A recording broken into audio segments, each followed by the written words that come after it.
اعوذ باللہ من الشیطان الرجیم بسم اللہ الرحمن الرحیم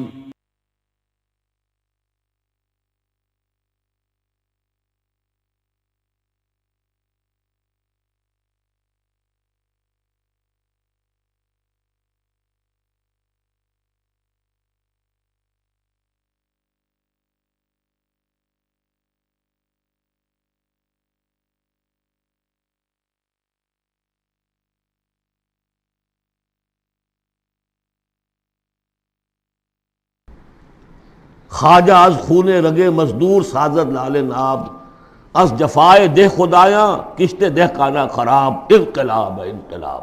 یہ اقبال کہتا ہوا مر گیا۔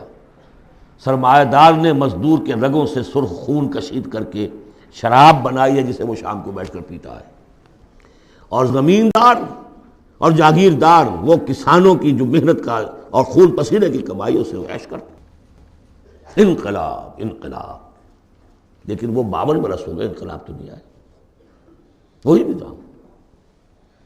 گویا کہ ہم نے اللہ سے ایک بدعہدی کی، اس بدعہدی کی سزا کیا ہے؟ نفاق ہم پر مسلط کر دیا گیا۔ سورہ توبہ کی 3 آیات منافقین کی ایک خاص قسم بیان فرمائی، وَمِنْهُمْ مَنْ عَاهَدَ اللَّهُ، جنہوں نے اللہ سے ایک عہد کیا تھا، لَئِنْ آتَانَا مِنْ فَضْلِهِ، اگر اللہ ہمیں فضل سے نواز دے گا، غنی کر دے گا، لَنَصَّدَّقَنَّ وَلَنَكُونَنَّ مِنَ الصَّالِحِينَ، خوب صدقہ خیرات کریں گے، بالکل نیک ہو جائیں گے۔ لیکن جب اللہ تعالیٰ نے انہیں نواز دیا تو کیا کیا؟ بخلوا بہ، پھر انہوں نے بخل سے کام لیا، وتولوا، پیٹھ موڑ لی، وہم موردون، اعراض کیا۔ نتیجہ کیا نکلا؟ فَعَاقَبَهُمْ نِفَاقًا فِي قُلُوبِهِمْ، اللہ نے ان کے دلوں میں نفاق ڈال دیا۔ اور نفاق وہ بیماری ہے، قرآن میں کہا گیا ہے ان المنافقین فی الدرک الاسفل من النار، جہنم کے سب سے نچلے طبقے میں، وہی جو اشد العذاب، یوم القیامت یردون الی اشد العذاب، اگر پورے دین پر کاربند نہیں ہوگے تو قیامت کے دن شدید ترین عذاب میں جھونکے جاؤ گے۔ ان المنافقین فی الدرک الاسفل من النار، اور منافقین کے بارے میں ہم نے سورہ توبہ میں بھی آیت پڑھ لی، سورہ منافقون میں بھی پڑھ لی۔ ان کے لیے اے نبی آپ 70 مرتبہ بھی استغفار کریں گے تو میں معاف نہیں کروں گا۔ استغفر لہم او لا تستغفر لہم ان تستغفر لہم 70 مرۃ لن یغفر اللہ لہم۔ اس نفاق کی 3 شکلیں ہیں۔ نفاق باہمی، وہ ایک قوم ایک نہیں رہی، اب ڈھونڈ اب اس کو چراغ رخ زیبا لے کر، اب وہ قومیتوں میں تحلیل ہو گئی، عصبیتیں، ایتھنک، لنگوسٹک، پروونشل، قوم کہاں ہے؟ تحلیل۔ نفاق باہمی، ایک نفاق کردار جو حضور نے فرمایا کہ 3 نشانیاں ہیں منافق کی، اگر تینوں چیزیں ہوں تو وہ کٹر منافق ہے، خواہ نماز پڑھتا ہو، روزہ رکھتا ہو اور اپنے آپ کو مسلمان سمجھتا ہو۔ بخاری کی اور مسلم کی روایت ہے، جب بولے جھوٹ بولے، جب وعدہ کرے خلاف ورزی کرے، اور جب کہیں امین بنا دیا جائے تو خیانت کرے۔ اپنے معاشرے کو دیکھ لیجئے، میں تو یہ سمجھتا ہوں کہ جو جتنا بڑا ہے یہاں اتنا ہی بڑا جھوٹا، اتنا ہی بڑا وعدہ خلاف اور اتنا ہی بڑا خائن ہے۔ اب تو اربوں کے معاملے ہوتے ہیں، وہ خیانت جو ہے وہ کچھ سینکڑوں ہزاروں کی اب نہیں ہے، ملین اور بلینز کا معاملہ، اللہ ماشاء اللہ، سوائے اس کے جو اللہ تعالیٰ نے کوئی، لیکن یہ کہ وہ ایکسیپشنز ہیں۔ اور تیسری سب سے بڑی منافقت اس وقت ہے ہمارے دستور کی منافقت۔ قرارداد مقاصد میں اللہ کی حاکمیت بھی ہے، اور اسی قرارداد مقاصد میں غیر اسلامی چیزیں بھی ہیں، اسی دستور کے اندر یہ دفعہ بھی موجود ہے۔ کوئی قانون سازی یہاں کتاب و سنت کے منافی نہیں کی جا سکتی، لیکن آپریٹو نہیں ہے۔ آپریٹو اس انداز میں ہوگی کہ آئیڈیالوجی کونسل بنا رکھی ہے، وہ دیکھتی رہے گی اور ہر سال رپورٹیں پیش کرتی رہے گی۔ رپورٹوں کا کیا حشر ہوگا، ان کی امپلیمنٹیشن گارنٹیڈ ہے یا نہیں، کوئی ذکر نہیں۔ فیڈرل سید کوڈ بنائی، 2 ہتھکڑیاں بھی پہنا دی، اس کو 2 بیڑیاں بھی پہنا دی۔ دستور پاکستان بھی تمہارے دائرے سے خارج، جو جوڈیشل لاز ہیں وہ بھی تمہارے دائرے سے خارج، فیملی لاز بھی تمہارے دائرے سے خارج، اور مالی قوانین بھی 10 سال کے لیے تمہارے دائرے سے خارج۔ اس سے بڑا مکر اور فریب اور اس سے بڑا جھوٹ اور اس سے بڑا دھوکہ کوئی نہیں ہو سکتا اسلام کے ساتھ۔ اب اس کی سزا جو ہے وہ بھگت رہے۔ نمبر 3، مذہبی دہشت گردی. کبھی سنی تھی اس نوعیت کی؟ کون کر رہے ہیں؟ چاہے وہ اعلی کار ہو باہر کے، ہیں تو یہاں کے، باہر والا آدمی کوئی آ کے نہیں کر رہا ہے تو یہاں کے اعلی کار بن گئے ہوں گے، وہ را کے ہوں، وہ موساد کے ہوں، کوئی بھی ہوں. لیکن یہ کہ اگر یہ مذہبی یہ تلخی نہ ہو تو یہ کور کیسے مل جائے انہیں؟ اس کے لیے آپ نوٹ کیجئے سورہ انعام کی آیت نمبر 65. اللہ نے اپنے 3 قسم کے عذاب گنوائے، جن میں بدترین عذاب یہ ہے. هو القادر، کہہ دیجئے اے نبی اللہ اس پر قادر ہے، ان یبعث علیکم عذابا من فوقکم، کوئی عذاب تمہارے سروں کے اوپر سے بھیج دے، او من تحت ارجلکم، تمہارے قدموں کے نیچے سے زمین پھٹ جائے، زلزلہ آ جائے، او یلبسکم شیعا، یا تمہیں گروہوں میں تقسیم کر دے، ویذیق بعضکم بعض بعض، ایک دوسرے کی طاقت کا مزہ چکھو. یہ 3rd type of punishment, divine punishment, جس کا ہم اس وقت شکار ہیں. 4تھے درجے میں معاشی اعتبار سے ملک تباہ ہو چکا ہے، دیوانہ ہو چکا ہے ملک. ادھر سے پھر ایک لہر بھی شروع ہو چکی ہے جس کی خبر دی تھی. دجال جو ہے 1 سال چند مہینے کا معاملہ ہے کہ جس میں وہ پوری دنیا میں پھر جائے گا، اور رزق کے خزانوں پر اتنا قبضہ ہو جائے گا اس کا کہ جو کفر کرے گا اس کو دے گا، باقی کسی کو نہیں دے گا. اور اگر رشیا میں ہو سکتا تھا کہ ڈبل روٹی نہیں رہی تھی، وہ جو فضاؤں میں جو سب سے پہلے گیا ملک، خلاؤں میں گیا، وہاں ڈبل روٹی نہیں ملتی تھی. وہاں ایک بوڑھی عورت کا فوٹو میں نے دیکھا تھا، شدید ترین سردی میں اپنا پل اوور دے رہی ہے ایک مچھلی لینے کی. یہ حال ہوا اس ملک کا. ہمارا جو حال ہوگا اس کو اچھی طرح سمجھ لیجئے. یہ جو سورہ سبا کی آیت میں نے سنائی تھی، لقد کان لسبأ فی مسکنہم آیہ، سبا قوم سبا میں بھی اللہ نے فرمایا ان کے وطن میں ہم نے ایک نشانی رکھی تھی، جنتان عن یمین و شمال، 2 جنتیں دی تھی ہم نے. پاکستان بھی 2 جنتوں پر مشتمل تھا، مشرقی پاکستان، مغربی پاکستان. کلوا من رزق ربکم واشکروا لہ بلدۃ طیبۃ ورب غفور، کھاؤ اللہ کے رزق میں سے. کتنی خوشحالی تھی پاکستان بننے کے بعد. ہندوستان جیسے کوئی شخص داخل ہوتا تھا پاکستان سے، وہ کہتا تھا کہ ہم کسی بڑے ترقی یافتہ ملک سے اور بڑے کسی دقیانوسی ملک میں داخل ہو گئے، اور وہاں سے جو آتا تھا وہ سمجھتا تھا کہ ہم کسی ویسٹرن ملک میں آ گئے. کتنی خوشحالی تھی. کلوا من رزق ربکم بلدۃ طیبۃ ورب غفور فاعرضوا، جب اعراض کیا تو پھر کیا ہوا؟ پھر جو عذاب ہم نے بھیجا ہے، ہم نے ان کے دونوں باغوں کی جگہ پر بس کو ان کے لیے 2 جنگل پیدا باقی رہ گئے، جن میں کوئی پیلو، کوئی اور ڈیلے، کوئی کسیلی سے کچھ چیزیں پیدا ہو گئی، زیادہ سے زیادہ بیر. اللہ اللہ خیر صلی اللہ. ذالک جزیناہم بما کفروا، جو انہوں نے ناشکری کی تھی اس کا ہم نے بدلہ انہیں دیا. وہل نجازی الا الکفور، اور ایسا بدلہ ہم دیتے انہی کو ہیں جو انتہائی ناشکر ہیں. بہرحال چونکہ اسی ملک کو جو قوم سبا تھی، اس کے بارے میں آخری جو الفاظ آئے ہیں قرآن میں، فَجَعَلْنَاهُمْ أَحَادِيثَ وَمَزَّقْنَاهُمْ كُلَّ مُمَزَّقٍ، ہم نے انہیں بس کہانیاں بنا دیا کہ کبھی ایک قوم ہوتی تھی، اس کی بڑی عظمت تھی، اس کا بڑا تنتنا تھا اور دبدبا تھا، اور ٹکڑے کر کر کے اس کو ختم کر دیا. اس صدی میں 2 عظیم مملکتیں، عظیم سلطنتیں نسیہ منسیہ ہو گئی. دی گریٹ آٹومان امپائر، پہلی جنگ عظیم کے بعد vanished from the map of the world. The great USSR، اب کبھی طالب علم ڈھونڈا کریں گے کہاں کہاں ہوتی تھی USSR. زمین رہتی ہے، نام بدل جاتے ہیں، آئیڈینٹی بدل جاتی ہے. یہ تو میں نے آپ کو بتایا ہے قرآن اور سنت کے مختلف حوالوں سے کہ اس وقت پاکستان کی خصوصی حیثیت کیا ہے. ایک چند پہلوؤں سے اور دیکھ لیجئے. یہ other side of the picture ہے. 400 سال کی تجدیدی مساعی ہمارے پشت پر ہے. 1000 سال تک سارے مجددین امت عالم عرب میں پیدا ہوئے. 11ویں صدی، 12ویں صدی، 13ویں صدی، 14ویں صدی تمام مجددین امت ہندوستان میں پیدا ہوئے. مجدد الفسانی شیخ احمد سرہندی، 12ویں صدی کے مجدد اعظم شاہ ولی اللہ دہلوی، 13ویں صدی کے مجدد اعظم سید احمد بریلوی، 14ویں صدی کے مجدد اعظم شیخ الہند مولانا محمود حسن اور عظیم اور شخصیات، علامہ اقبال، مولانا مودودی، مولانا الیاس، ایسی شخصیات پوری دنیا میں ان کے برابر کی شخصیات نہیں. یہ سارا ہمارے پیچھے ہے. یہ کیا ہے؟ یہ بار ہے ہم پر، ماضی کا ایک قرض ہے ہمارے کندھوں کے اوپر، ایک ذمہ داری ہے اسلاف کی طرف سے. پھر فکری اور روحانی اعتبار سے نوٹ کیجئے، ڈاکٹر شریعتی ایران کے اور مالک بن نبی الجزائر کے کھل کر لکھ چکے اپنی کتابوں میں کہ intellectual and spiritual centre of gravity of Islamic world of Islam has shifted to South Asia. Iqbal جیسا مفکر جو پیدا ہوا، آپ اندازہ کیجیے. ایک زمانے میں کبھی بغداد ہوتا تھا علم کا مرکز، پھر اسپین ہوا ہے علم کا مرکز، پھر شمالی افریقہ بنا ہے جہاں ابن خلدون جیسی شخصیتیں ابھری ہیں. اس کے بعد وہ کہتے ہیں کہ اب جو اسلام کا روحانی اور انٹلیکچوئل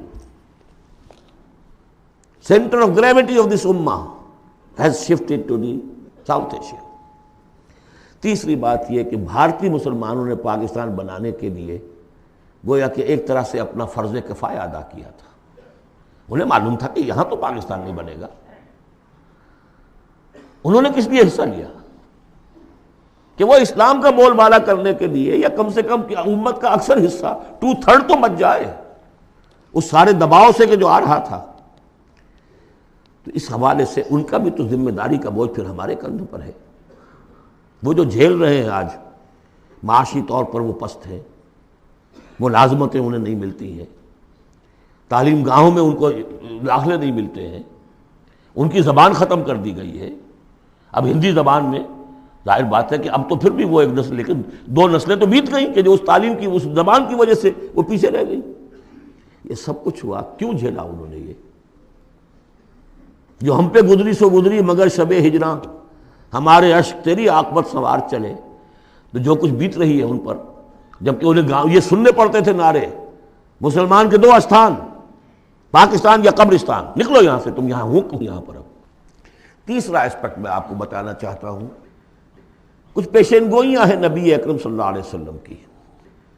ان پیشین گوئیوں میں اس خطے کا بھی ایک رول ہے. میں تفصیل میں نہیں جا سکتا. پیشین گوئی ایک یہ ہے جو قرآن اس سے بھی ثابت ہے. 3 مرتبہ فرمایا کہ رسول کو ہم نے بھیجا ہے دین کے غلبے کے لیے، اور 5 دفعہ فرمایا کہ بھیجا ہے تمام انسانوں کے لیے.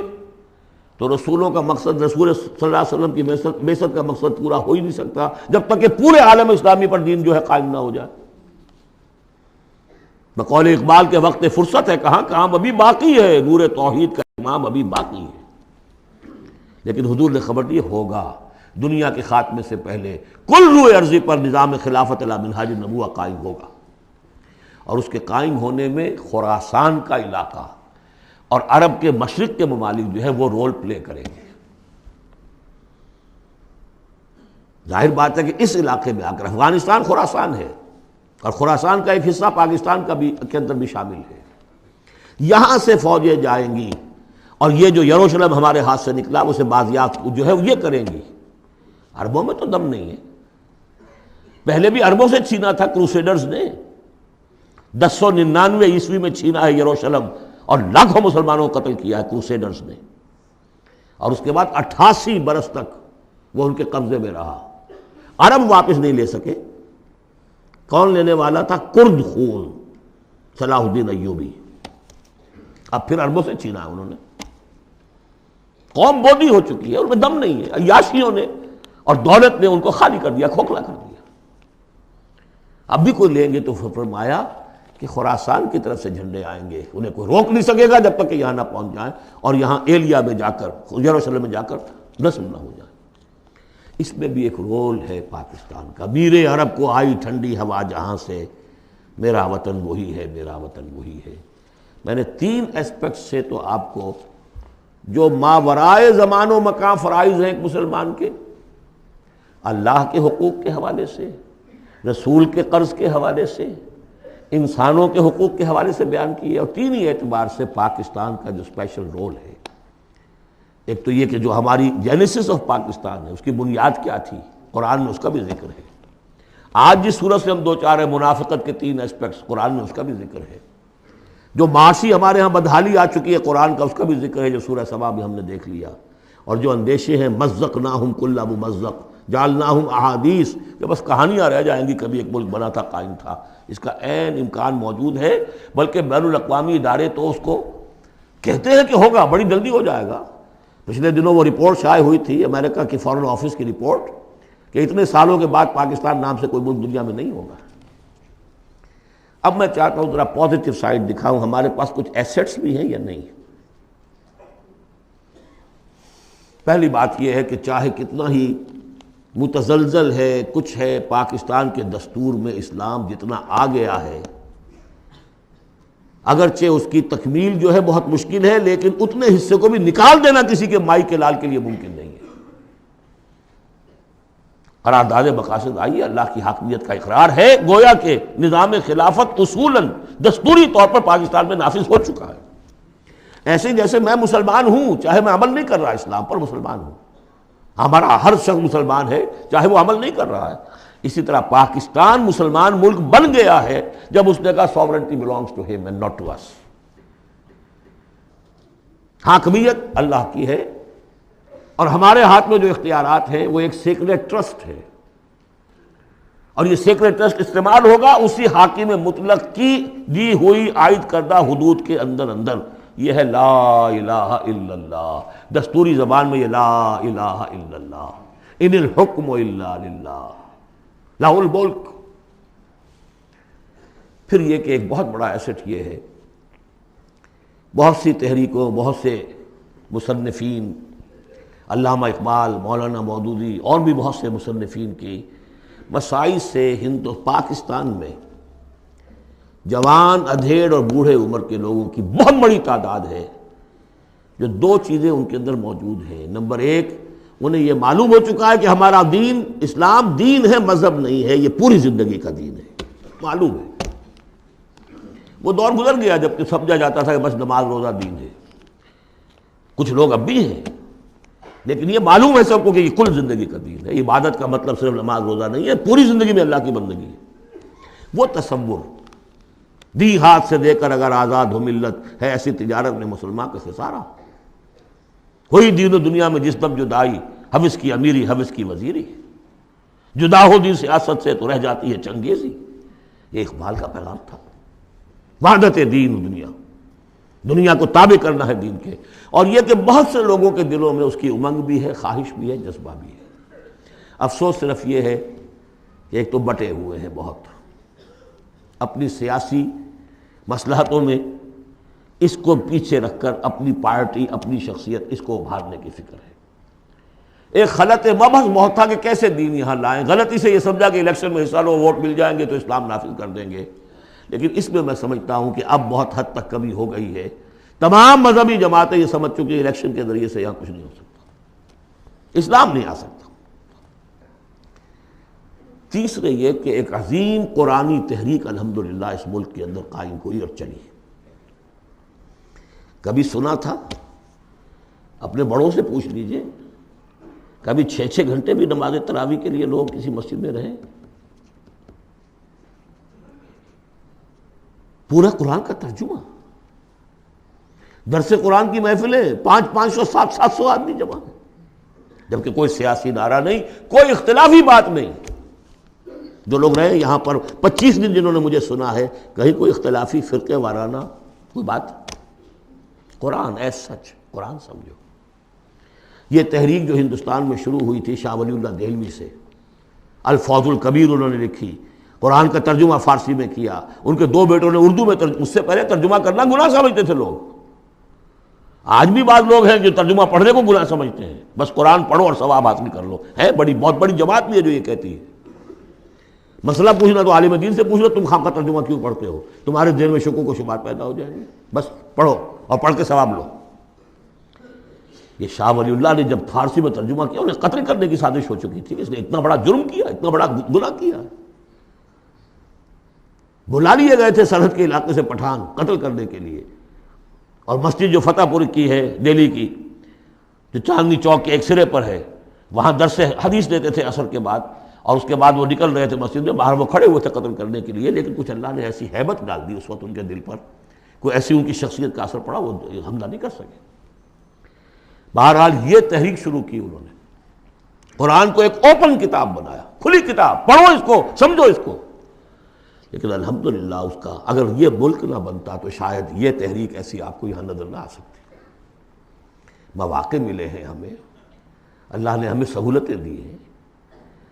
آپ کو معلوم ہے کتنے مہینے تک ہر ہفتے الہدا کا پروگرام جو ہے پورے ملک میں، جو یوں سمجھیے کہ نیشنل حکم پر ایک ہی وقت میں، اور وہ ٹیلی کاسٹ ہوا۔ غلغلہ ایک پیدا ہو گیا تھا کہ نہیں اسلام کی قرآن مجید کا، اگرچہ یہ کہ بر وقت جو ہے اس ملک کے اندر جو مغربیت کے پرستار ہیں، جلدی انہیں ہوش آ گیا کہ یہ تو طوفان جو ہے ہمارے لیے مصیبت بن جائے گا، تو اس کے لیے جو بھی کیا وہ آپ کو معلوم ہے۔ مجھے اس سے کوئی غرض نہیں، ویڈیوز ہیں، آڈیوز ہیں، میری دعوت پھیل رہی ہے دنیا میں، جہاں چلے جائیے آپ، جہاں اردو پڑھنے والے، اور اب تو میں نے 3-4 سال سے انگریزی کی ٹانگ توڑنی شروع کر دی ہے۔ امریکہ جاتا ہوں تو انگریزی کا، اس لیے کہ پہلے میں یہاں تو گھبراتا ہوں انگریزی میں تقریر کرتے ہوئے، یہاں کے لوگ بڑے حساس ہوتے ہیں کہ ذرا یہ لفظ انہوں نے ٹھیک نہیں بولا، اب وہ مسکرائیں گے، ان کے اپنے اپنے ایکسنٹ ہیں، اپنا ہے، وہ کیا بول رہے ہوتے ہیں، اور ان کی توجہ ہوتی ہے سننے کے لیے یہ کہہ کیا رہے ہیں۔ تو الحمدللہ کہ اب تو میں جاتا ہوں تو 1.5 مہینے میں ایک دفعہ، پچھلی مرتبہ میری ایک تقریر اردو میں ہوئی ایک جگہ پر، باقی سب انگریزی میں، پورا یہ میسج انگریزی میں جا چکا ہے عربوں کو، لوکل وہاں کے افرو امریکنز کو، پھر وہاں سے ہو کر مختلف، وہ تو نرس سینٹر ہے امریکہ اس وقت، وہاں سے جہاں جہاں وہ چیز پہنچ رہی ہے، تو اب اس کا کوئی نتیجہ انشاءاللہ نکلے گا، اور اس کا مرکز اللہ نے اس ملک کو بنایا۔ یہ ہمارے وہ ایسٹس ہیں کہ جو ہمارے پاس ہیں، ہمیں دیکھ لینا چاہیے ہمارے پاس کچھ ہے بھی کہ نہیں۔ اب آئی ہے بات کہ عملی اقدامات کیا ہوں۔ اس شعور کو اجاگر کیا جائے کہ اللہ کے دین کو غالب کرنے کی جد و جہد فرض عین ہے، nobody is exempt۔ یہی میں نے آپ کے سامنے بیان کر دیا۔ اگر دین قائم نہیں ہے تو ہماری عبادت جزوی ہے، ایک حصے میں ہم عبادت کر رہے ہیں اللہ کی، باقی دوسری زندگی کے ہمارے پہلو جو ہے اللہ کی بغاوت پر مشتمل ہے۔ یہ کام فرض عین کے درجے میں ہے، اور اس کے لیے عقلاً اور نقلاً لازم ہے کہ کسی نہ کسی جماعت میں آدمی شریک ہو، اکیلا تو یہ کام نہیں کر سکتا۔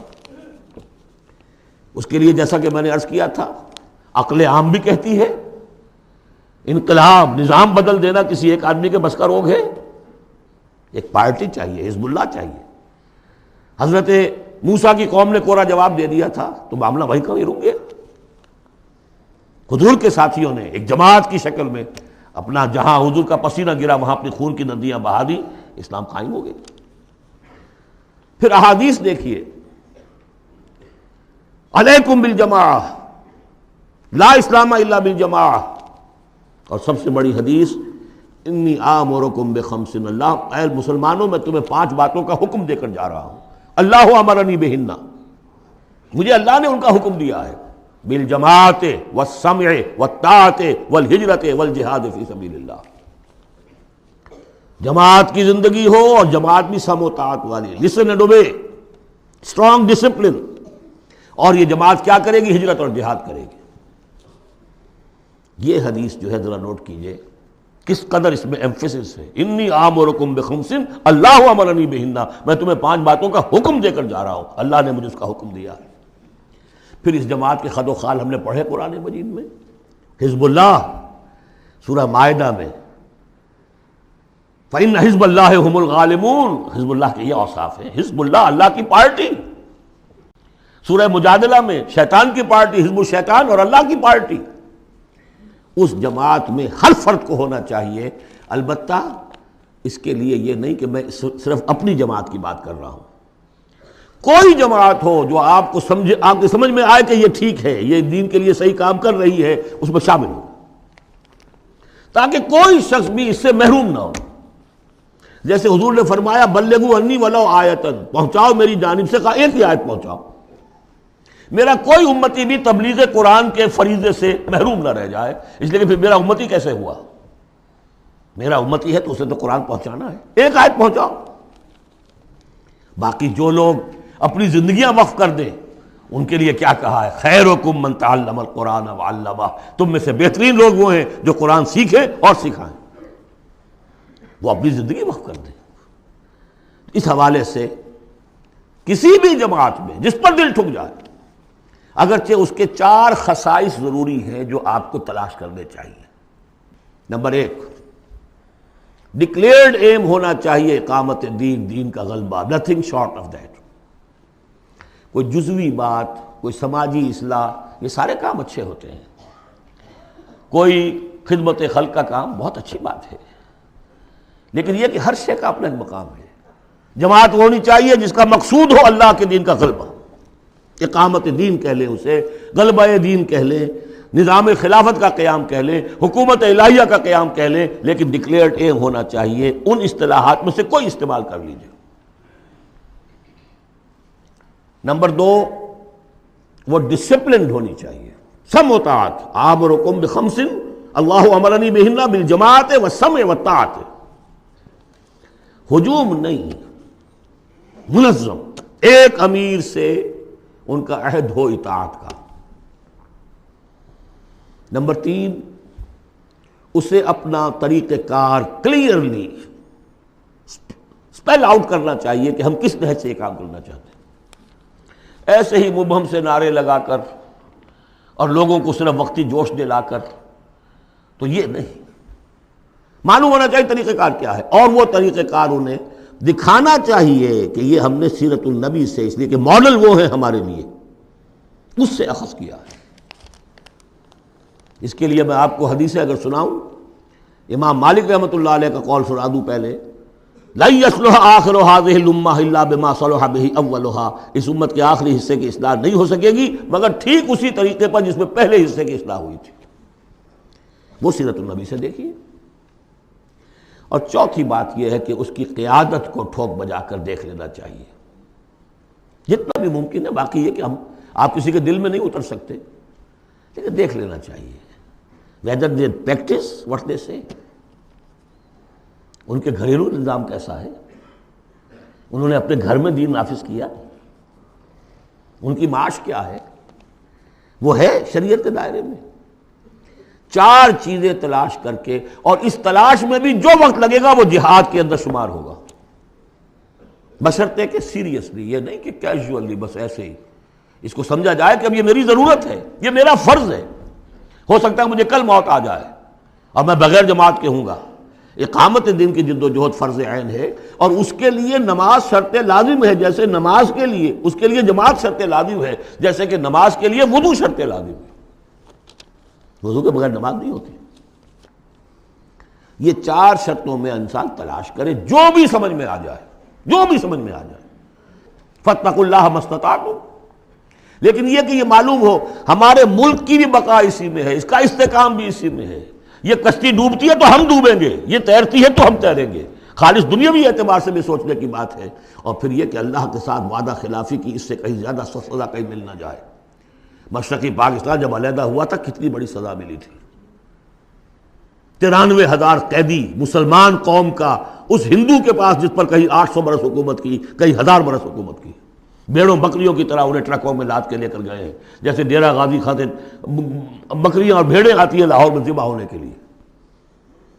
ٹائیگر جرنیل اور اپنا جو ہے پستول پیش کر رہا ہے، یؤتوا الجزیۃ عن ید وہم صاغرون، اور اندرا گاندھی کو کہنے کا موقع ملا we have avenged our 1000 years defeat، اور ہم نے 2 قومی نظریے کو بے آف بنگال میں غرق کر دیا ہے۔ پاکستان میں جس طرح بھارتی پکچروں کے ویڈیو دیکھے جاتے ہیں اور جس طرح وہ سنا جاتے ہیں پروگرام، وہ کالونائز تو ہم کر چکے ہیں۔ Bharat has already colonized Pakistan, culture پر قبضہ انہوں نے کر لیا ہوگا تو بتایا کیا گیا آپ کے پاس؟ یہ سونیا گاندھی کا بیان تھا۔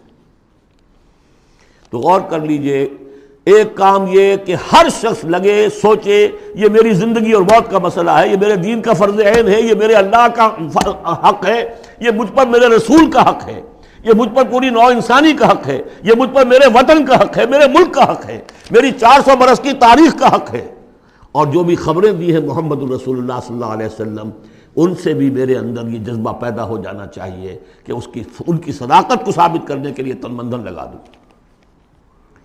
اب میں چند باتیں عرض کروں گا۔ جو میں نے کہا کہ یہ تو ہے کوئی جماعت آپ تلاش کریں، اور اس کے بعد بھی انسان آنکھیں کھلی رکھے، کان کھلے رکھے، غور کرتا رہے. ہے جستجو کے خوب سے ہے خوب تر کہاں. آج شروع تو کر دینا، کسی میں شریک ہو جائے. اس میں یہ بات بھی عرض کر دوں کہ میرے نزدیک جماعت کی بنیاد جو ہے مسنون اور منصوص اور معصور وہ ہے بیعت کا نظام. لیکن اگر بیعت کا نظام نہ بھی ہو اور وہ صرف دستوری جماعت ہو، وہ بھی مباح ہے، جماعت کے حق میں ہے، بشرطے کہ اس کا ڈسپلن مضبوط ہو. وہ چار آنے والی ممبری والی جماعتیں سیاسی جماعتیں ہوتی ہیں. وہ جماعت جس کا ڈسپلن ہو، جس کا اخلاقی ایک معیار ہو. اب میں ذرا چند باتیں آپ سے عرض کر دوں. 65 سے میں نے اپنے مشن کا آغاز کیا تھا. پہلا میرا کام تھا دعوت رجوع القرآن کا، جو آج تک چل رہا ہے. ایسا نہیں ہوا ہے کہ میں نے کوئی قدم اگلا ہٹایا ہو تو اس کام کو چھوڑ دیا ہو. اس ضمن میں چاہوں گا کہ جو حضرات بھی جاننا چاہیں کہ اس میں کیا کچھ ہوا ہے، کس طور سے ہوا ہے، اس کا صغرا کبرا کیا ہے، اس کا پس منظر کیا ہے، اس کا ریشنلے کیا ہے، وہ میری ایک کتاب ہے دعوت رجوع القرآن کا منظر اور پس منظر. یہ کتاب مطالعہ کریں جن صاحب کو بھی میرے کام کے اس پہلی شق سے کوئی دلچسپی ہے. اس کے ضمن میں آپ نے سن لیا ہے یہاں پر بھی خواتین کے پروگرام بھی ہو رہے ہیں، 1 ایئر کورس بھی شروع ہو رہا ہے. لاہور میں تو مسلسل ہو رہا ہے. امریکہ سے آ کے لوگ وہاں پر شریک ہو رہے ہیں اور 1 ایئر کورس کر کے نوجوان جا رہے ہیں. الحمدللہ کہ وہاں پر ہمارا جو ہے اب انشاءاللہ کوئی اکیڈمی وہاں پر بھی شروع ہو جائے گی. یہ ہو رہا ہے امریکہ کے اندر. دوسرا کام جو میں نے کیا الحمدللہ اللہ کے فضل و کرم سے، ایک مختصر لیکن منظم جماعت تنظیم بیعت کی بنیاد، ایک مردہ سنت کو زندہ کیا آپ نے.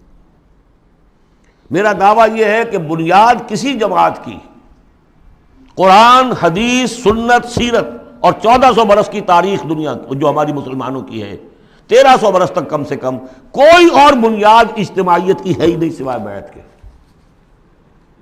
حضور نے کی بیعت، آؤ بیعت کرو میرے ہاتھ پر، آؤ مرنے کی بیعت کرو. یا پھر وہ بیعت جو عقبہ ثانیہ میں لی گئی تھی، بایعنا رسول اللہ صلی اللہ علیہ وسلم علی السمع والطاعۃ فی العسر والیسر والمنشط والمکرہ. بڑی طویل حدیث ہے، وہ میں بعد میں آپ کو بتاؤں گا بھی. ہم نے اسی کو اخذ کیا ہے، اختیار کیا ہے تنظیم اسلامی میں شمولیت کے لیے. جو بیعت ہے وہیں سے لی ہے. بہرحال ہم نے اس پر ایک جماعت مرتب کر دی ہے، ڈھانچہ بنا دیا ہے، نظام العمل بنا دیا اس کا. یہ نہیں ہے کہ بیعت کا مطلب یہ کہ اب آپ کو کچھ کہنے کا حق ہی نہیں. لا حول ولا قوت. حضور سے لوگ اختلاف کر لیتے تھے. حضور نے فرمایا تھا غزوہ بدر میں کہ کیمپ یہاں لگا دو، لگا دیا گیا. پھر کچھ لوگوں نے کہا کہ حضور اگر تو یہ وحی سے ہے تو ٹھیک ہے، سر آنکھوں پر، اگر آپ کی ذاتی رائے تو اجازت ہو تو ہم کچھ عرض کریں. فرمایا ہاں کہو کہ ہمارا جو تجربہ ہے جنگی تجربہ، اس کی روح سے وہاں پر کیمپ ہو تو اچھا. فرمایا اٹھاؤ، اکھاڑو کیمپ یہاں سے لگا دو. تو مشورہ، شاورہم فی الامر، ان سے مشورہ کرتے رہا کیجئے. قرآن مجید میں حضور کو حکم ہے، مشورہ بھی ہو سکتا ہے، اختلاف رائے بھی ہو سکتی ہے، ذاتی تنقید بھی کیجئے. ہمارے ہاں تنظیم اسلامی کے اندر سالانہ ایک اجتماع وہ ہوتا ہے جس میں جو شخص چاہے آئے اور مجھ پر ذاتی تنقید کرے. باقی شورا کا نظام اپنی جگہ پر ہے جو الیکٹڈ ہوتے ہیں لوگ. تو ایک یہ کہ اس اصول پر ایک جماعت بنا دینا جو صرف پیری مریدی کا دھندا رہ گیا تھا، اسی لیے پہلے لوگ بڑے ہنسے یہ بیعت پر جماعت. لیکن یہ کہ اب وہ جماعت ہے الحمدللہ، اب وہ ایک اوپن انسٹیٹیوشن ہے اور اس کو ہم نے اس کا پورا نظام العمل بنا دیا ہے. اس میں اختلاف کی گنجائش ہے، اس میں اس طرح مشورہ ہوگا، اس طرح بات ہوگی. اور اس کے لیے 10 کتابچے ہیں چھوٹے چھوٹے، 50-50 60-60 صفحے کے. تنظیم کی بنیادی دعوت کو سمجھنے کے لیے وہ 10 کتابچے اس وقت یہاں نہیں ہوں گے، لیکن جس کا بھی ارادہ ہو جائے کہ سمجھنی ہے بات، اب جہاں اور جماعتوں کو دیکھنا ہے اس کو بھی دیکھنا ہے. یہ بھی ایک جماعت ہے. میں یہ نہیں کہتا یہی ایک جماعت ہے، جو بھی قافلے ہیں دیکھیے، سب کو دیکھیے. لیکن اگر تنظیم کو سمجھنا ہے تو 10 کتابچے چھوٹے چھوٹے. عزم تنظیم، تنظیم اسلامی کا تاریخی پس منظر، تعارف تنظیم، نظام العمل، میرا ذاتی حساب کتاب کہ میں نے دنیا میں کتنی جائیداد بنائی ہے، کب شروع کیا تھا تو اس کے بعد سے میری روٹی کہاں سے چلی ہے، اب کیا صورتحال ہے، ایک ایک پیسے کا حساب دے دیا. وہ میرا حساب کم و بیش کے نام سے وہ پمفلٹ موجود ہے. یہ ساری چیزیں جو ہے جن لوگوں کو اب سیریسلی بات کو سمجھ میں آ گئی ہو، سمجھ میں آئے کہ یہ میرا فرض ہے، آئی ایم ریسپانسبل. مجھے اللہ کی بندگی کرنی ہے جس کے لیے یہ کام لازم ہے، مجھے محمد صلی اللہ علیہ وسلم کا قرض ادا کرنا جس کے لیے لازم ہے، مجھے اس ملک کا حق ادا کرنا جس کے لیے یہ لازم ہے۔ یہ اگر آپ کو اپنے فرض کا احساس ہو جائے گا تو آپ تلاش کریں گے، جو تلاش کرے گا وہ پائے گا، جو اندہ یا بندہ۔ باقی میرا ایک ماضی بھی ہے، وہ ماضی یہ کہ میں جماعت اسلامی میں رہا ہوں 10 برس تحریک کے ساتھ، جماعت میں 3 برس اور 7 برس جمعیت طلبہ میں۔ جمعیت طلبہ میں ناظم اعلیٰ بھی رہا ہوں آل پاکستان، جبکہ یہ مشرقی اور مغربی پاکستان دونوں ایک ہی ملک تھے، اور جماعت اسلامی میں ایک ضلعی تنظیم کا امیر رہا ہوں، ضلع منگمری کا۔ بہرحال یہ نوٹ کر لیجئے کہ وہ میرا ماضی ہے، اس سے مجھے اختلاف ہوا تو کیوں ہوا تھا، اس پر میری پوری کتاب موجود ہے۔ کوئی بدنیتی کا الزام میں نے مولانا مودودی پر نہیں لگایا، لیکن یہ کہ اختلاف ہوا تھا کہ الیکشن کے ذریعے سے بات سامنے آ چکی ہے، ہماری یہ ساری ایکسرسائز فیوٹیلیٹی ہے، ہمیں انقلابی طریقہ کار اختیار کرنا چاہیے۔ وہ کتاب تحریک جماعت اسلامی ایک تحقیقی مطالعہ جو میں نے 25 برس کی عمر میں لکھی تھی، اور جماعت کا رکن تھا اس وقت تک، میں نکل کر نہیں لکھی ہے میں نے، وہ تو جس کو نوٹ آف ڈسینٹ ہوتا ہے، پارٹی ورکر ہے، ممبر ہے، اور وہ ڈس اولیژن ہو گیا، کسی وجہ سے اختلاف ہو گیا ہے تو اپنی رائے ظاہر کرتا ہے نا، وہ میں نے پیش کی تھی۔ وہ کتاب بھی موجود ہے، لیکن اس کے بعد جس طریقے سے اس کی مس ہینڈلنگ ہوئی اس سارے اختلاف کی، اور پھر بڑے بڑے لوگ مولانا امین حسن اصلاحی صاحب، عبدالغفار حسن صاحب، عبدالجبار غازی صاحب، عبدالرحیم اشرف صاحب، کراچی کے شیخ سلطان صاحب، شیخ جمیل الرحمان صاحب، اور بہت سے، مولانا افتخار بلخی صاحب، یہ سب لوگ جو جماعت سے علیحدہ ہوئے، یہ حادثہ کیوں ہوا، اس پر بھی پھر میری ایک کتاب ہے، تاریخ جماعت اسلامی کا ایک گم شدہ باب۔ جنہیں میرے اس ماضی کو دیکھنا ہو، کچھ شکوک و شبہات تو میرے بارے میں بڑے پروپیگنڈے کر دیے گئے ہیں، اور جس کی وجہ سے حجابات سے قائم ہو چکے ہیں، لیکن اس کو دیکھنا، اسٹڈی کریں، معلوم کر لیں، دودھ کا دودھ، پانی کا پانی علیحدہ ہو جائے۔ تیسرا کام جو الحمدللہ میں اللہ کا بڑا فضل و کرم اپنے اوپر مانتے ہوئے اس کا تذکرہ کر رہا ہوں، اسے کسی درجے میں بھی کوئی خود ستائی نہ سمجھیے، بلکہ آج ہی جو آپ نے آیت پڑھی ہے فَأَمَّا بِنِعْمَتِ رَبِّكَ فَحَدِّثْ، جو بھی نعمتیں ہوئی ہوں ان کا تذکرہ کیا کرو۔ الحمدللہ کہ منہج انقلاب نبوی کے اوپر ہر اعتبار سے اس کو بالکل واضح کر کے، اور اس سے ہم نے ایک پروسیس اخذ کیا ہے۔ میں آپ سب سے کہوں گا اس کا مطالعہ کیجئے، سمجھ میں نہ آئے پھینک دیجئے اٹھا کر، کسی جگہ پر اختلاف ہو تو مجھ سے کیجئے بات۔ منہج انقلاب نبوی کتاب بھی ہے، کیسٹس بھی ہے، آڈیوز بھی ہے، ویڈیوز بھی ہیں۔ چوتھے درجے میں ہم نے تحریک خلافت شروع کی تھی، سن 91 میں میں نے یہی کراچی سے شروع کی، پھر اس کے بعد یہی کراچی میں خالد دینہ ہال میں نے 4 دن لیکچر دیے خلافت کے موضوع پر، اور اس کے بعد اگرچہ پروگرام یہ تھا کہ اسے ایک عوامی موومنٹ چلایا جائے، لیکن ابھی فی الحال ہم نے محسوس کیا کہ لوگ کچھ ہلنے کے لیے تیار نہیں ہیں۔ وہ ضرور دستخط کر دیتے ہیں، فارم پر کر دیتے ہیں، 2000 کا جلسہ ہے، 200 فارم ہمیں مل گئے، لیکن اس کے بعد ان کو ڈھونڈیے تو ملیں گے نہیں۔ لہٰذا وہ ہم نے صرف یہ رکھا ہے، محدود کر دیا ہے کہ جو بیعت نہ کرنا چاہیں ابھی اور تنظیم اسلامی میں شامل ہونا چاہیں تو وہ معاون تحریک خلافت ہو جائے۔ اور ایک ہم نے تحریک خلافت ایک بنائی ہے رجسٹرڈ باڈی، تاکہ خلافت سے متعلق جو بھی مواد ہے وہ لوگوں کو پہنچایا جائے۔ ماڈرن حالات میں ماڈرن سٹیٹ ہو، خلافت اصولی طور پر کیا تھی، اور خلافت حضور کے دور میں کیا تھی، اور خلافت اب کیا ہوگی، اس کو سمجھنا ہے دلیل کے ساتھ۔ اس کے لیے پیسہ چاہیے، اس کے لیے تعاون چاہیے، وہ کتابیں پھیلیں، چھپیں۔ اس حوالے سے یہ 4 شق ہیں میرے کام کے جو میں نے آپ کے سامنے رکھ دیے۔ تھوڑی سی بات اور کر دوں، میرا تعلق کن سے ہے۔ دعوت رجوع القرآن میں میں نے اپنے فکر کے، اپنی سوچ کے 4 سورسز معین کیے ہیں۔ اولین فکر جو ہے، میرے فکر پر جو بھی اثر پڑا ہے وہ علامہ اقبال کی ملی شاعری کا ہے، اور ہائیسٹ بھی اسی کا اثر ہے ان کا فلسافیکل تھاٹ جو لیکچرز میں ہے، reconstruction of religious thought in Islam. اس کے بعد مولانا مودودی کا تحریکی فکر، تحریک۔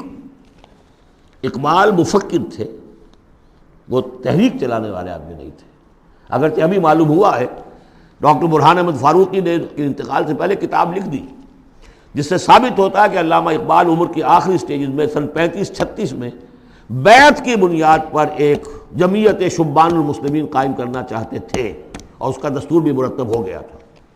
وہ ڈاکٹر برہان احمد فاروقی کی کتاب، اس کی تلخیص کر کے ہم نے شائع کر دیا علامہ اقبال کی آخری خواہش، اس میں خط و کتابت ہے، وہ ساری کی ساری چیزیں جو ریکارڈ میں موجود ہیں۔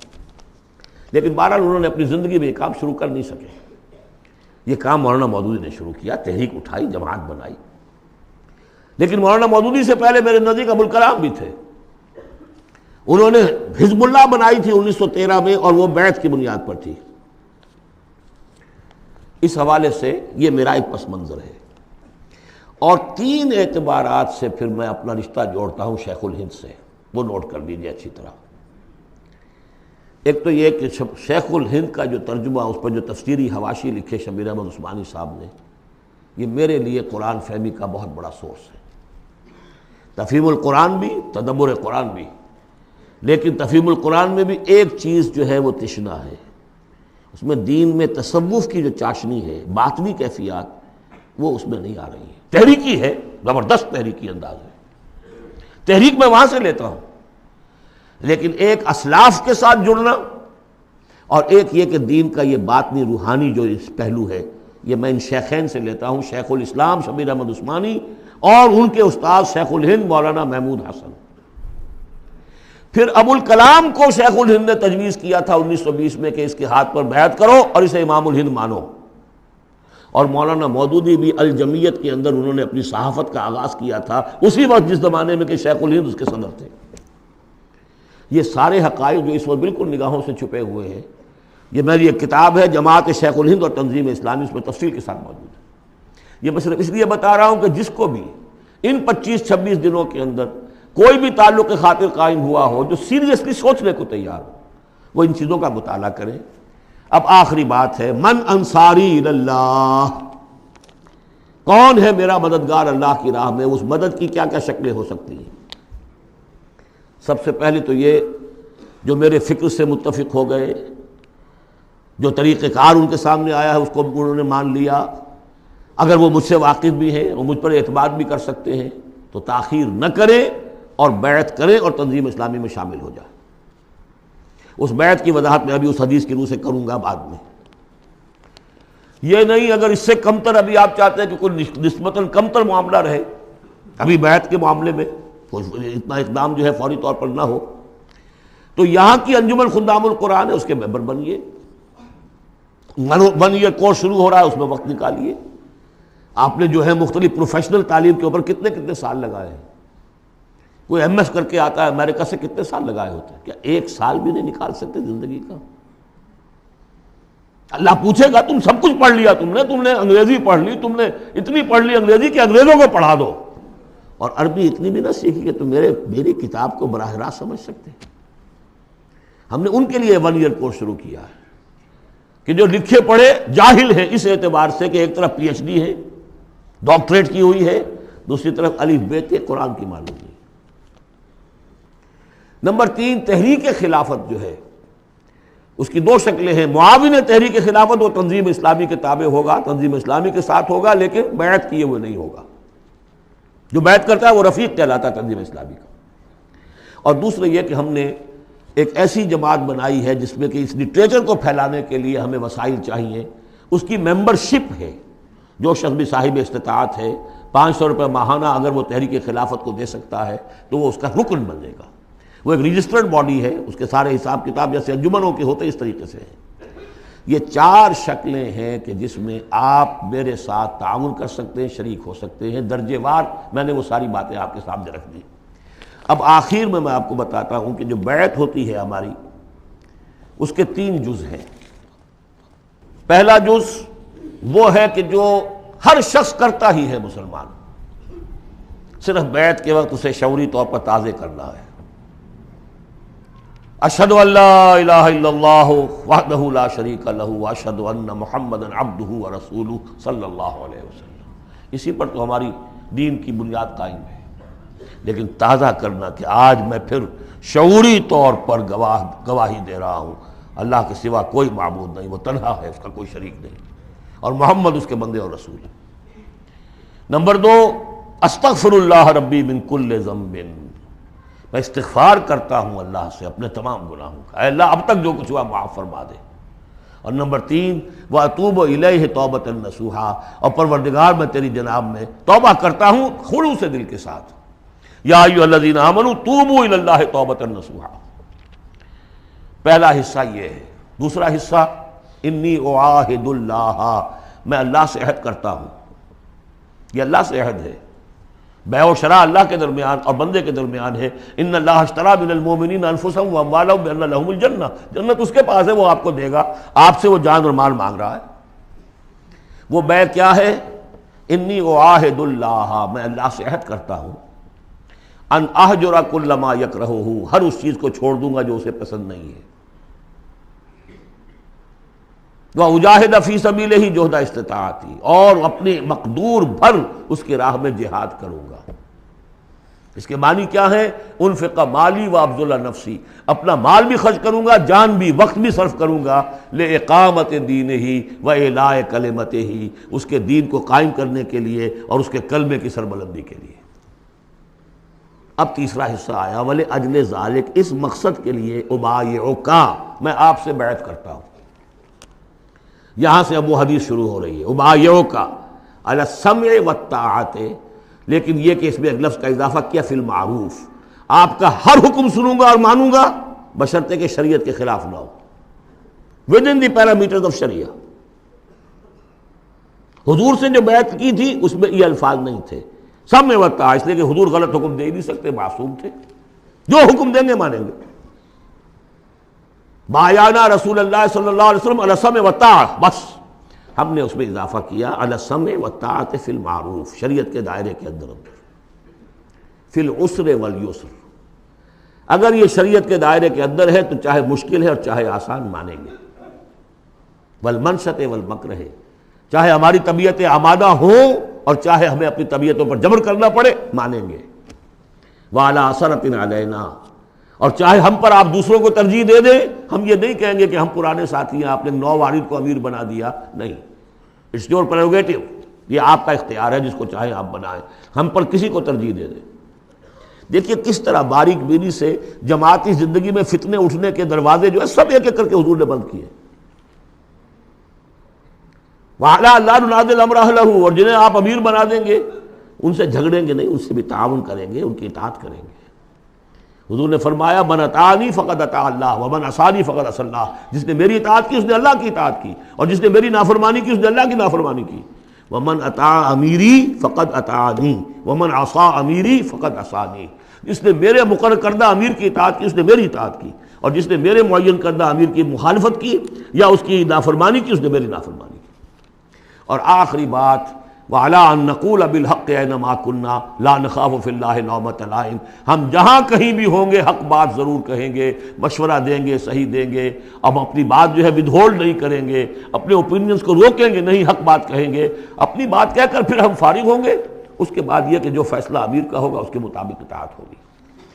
یہ بیعت ہے. اور اب آخر میں نے جو آیتیں شروع میں پڑھی تھی، درمیانی آیت کا ترجمہ تو میں نے کر دیا تھا، اس سے پہلے کی دو آیتیں اور اس کے بعد کی دو آیتوں کا ترجمہ اور سن لیجئے. یہ پکار جو آج آپ کے سامنے آئی ہے اس کے اس حوالے سے سنیے. یا ایھا الذین آمنوا استجیبوا للہ وللرسول اذا دعاکم لما یحییکم، اہل ایمان لبیک کہو اللہ اور اس کے رسول کی پکار پر جبکہ وہ تمہیں پکاریں جس چیز کے کہ تمہیں زندگی ملے گی. بظاہر موت نظر آتی ہے غزوہ بدر سے پہلے، لیکن اس سے زندگی مل رہی ہے.